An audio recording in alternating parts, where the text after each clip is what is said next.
പാലക്കാട് 2 ലക്ഷത്തോളം വോട്ടുണ്ട്. അതിൽ 1.5 ലക്ഷം പോളിംഗ് എന്തായാലും നടക്കും. അതിൽ 50,000, 52,000, 55,000 വോട്ട് കിട്ടിയാൽ സുഖമായിട്ട് അവിടെ ജയിക്കും. അത് കൺഫേം ആണ്. ന്യൂനപക്ഷ വോട്ട് 35,000, 37,000 ന്യൂനപക്ഷ വോട്ടുണ്ട്. അതിനെ കംപ്ലീറ്റ് കോൺഗ്രസിലേക്ക് ഷാഫി പറമ്പിലിൻ്റെ കഴിവ് കൊണ്ട് അങ്ങോട്ട് വരുത്തിച്ചു.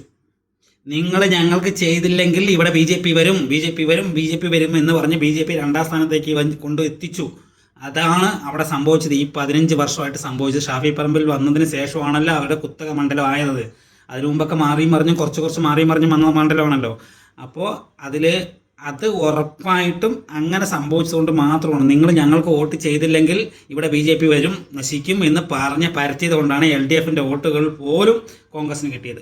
ഇപ്രാവശ്യം NMR റസാഖ് എന്ന പൊതു സ്വാതന്ത്ര്യം നിന്നതുകൊണ്ട് അവിടെ വോട്ട് സ്പ്ലിറ്റ് ആയില്ലെങ്കിൽ 1ാം സ്ഥാനം BJP, 2ാം സ്ഥാനം LDF, 3ാം സ്ഥാനം കോൺഗ്രസിക്ക് പോകാനും ചാൻസ് ഉണ്ട്. അല്ലെങ്കിൽ 1ാം സ്ഥാനം LDF, 2ാം സ്ഥാനം BJP, 3ാം സ്ഥാനം കോൺഗ്രസ് പോകാനും ചാൻസ് ഉണ്ട്. ചാൻസ് മാത്രമാണ് ഞാൻ പറയുന്നത്, ഉറപ്പില്ല. ഇപ്പോഴും ഞാൻ പറയുന്നത് രമേശ് പിഷാരടി ഇത്രയും കാലത്തെ കണക്ക് വെച്ച് നോക്കുമ്പോൾ രമേശ് പിഷാരടി ഒരു 60%, 60, 65, 70% രമേശ് പിഷാരടിനെ ജയിക്കുമെന്ന് തോന്നുന്നുണ്ട്.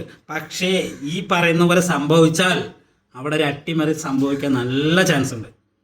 കാരണം ഇത്രയും കാലം ഇങ്ങനെ പറഞ്ഞ് പരത്തിയതാണ്. കാരണം 2ാം സ്ഥാനം 3ാം സ്ഥാനം തമ്മിൽ എത്ര വോട്ടിൻ്റെ വ്യത്യാസമുണ്ട്? 2000, 1500, 2000 വോട്ടിൻ്റെ വ്യത്യാസമുള്ള ഈ ഉപതെരഞ്ഞെടുപ്പിൽ പോലും അല്ലേ?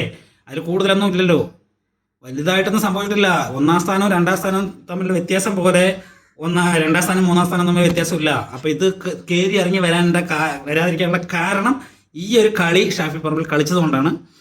അത് ജയിക്കാൻ എന്ത് കളിയും നമ്മൾ കളിക്കും, അതിൽ കുറ്റമൊന്നും പറയാൻ പറ്റില്ല. അത് അവിടെയുള്ള വോട്ടേഴ്സ് അതിനെ ചിന്തിച്ച് ആലോചിച്ച് വോട്ട് ചെയ്താൽ ചിലപ്പോൾ ഒരു അട്ടിമറി വിജയത്തിൽ LDF വന്നാലും വരും, അല്ലെങ്കിൽ BJP വന്നാലും വരും. ഈ BJP വരുമോ എന്നുള്ള റിസ്ക് അവിടെയുള്ളവർക്ക് എടുക്കാൻ വയ്യാത്തത് കൊണ്ടാണ് LDFന് വോട്ട് ചെയ്യാത്തത്. അല്ലാതെ LDFന് വോട്ട് ഇല്ലാതെ അതല്ല. പിന്നെ അവിടെ ആ മണ്ഡലത്തിൽ ഉറപ്പായിട്ട് LDFന് കിട്ടുന്ന 37,000 വോട്ടുണ്ട് ഉറപ്പായിട്ടും. ബാക്കിയുള്ള വോട്ടുകളാണ് മറിയുന്നത്. ആ വോട്ട് പിടിച്ചാൽ സെറ്റ് LDF അവിടെ വിജയിക്കും. ഇല്ലെങ്കിൽ BJP വിജയിച്ചാൽ അപ്പോഴും നഷ്ടം കോൺഗ്രസ് തന്നെ, ഒരു സീറ്റ് കുറയും. അതാണ് LDFൻ്റെ ഉദ്ദേശം. ഭരണം കിട്ടണമെങ്കിൽ ഇങ്ങനെ സംഭവിക്കണം. പിന്നെ LDF ജയിച്ചാൽ മാത്രം പോരാ, കോൺഗ്രസിനെ തോൽപ്പിക്കണം. അത് LDF ജയിച്ചിട്ട് കോൺഗ്രസിനെ തോൽപ്പിക്കേണ്ട ആവശ്യമില്ല. BJP ജയിച്ചിട്ട് കോൺഗ്രസിനെ ഇരുത്തിയാലും മതി. ഒരാൾ നിയമസഭയിൽ അകത്ത് വന്നിരുന്നിട്ട് എന്താ പ്രശ്നം? ഒരു കുഴപ്പമില്ലല്ലോ. അങ്ങനെയും ചെയ്യാൻ ചിന്തിക്കാമല്ലോ.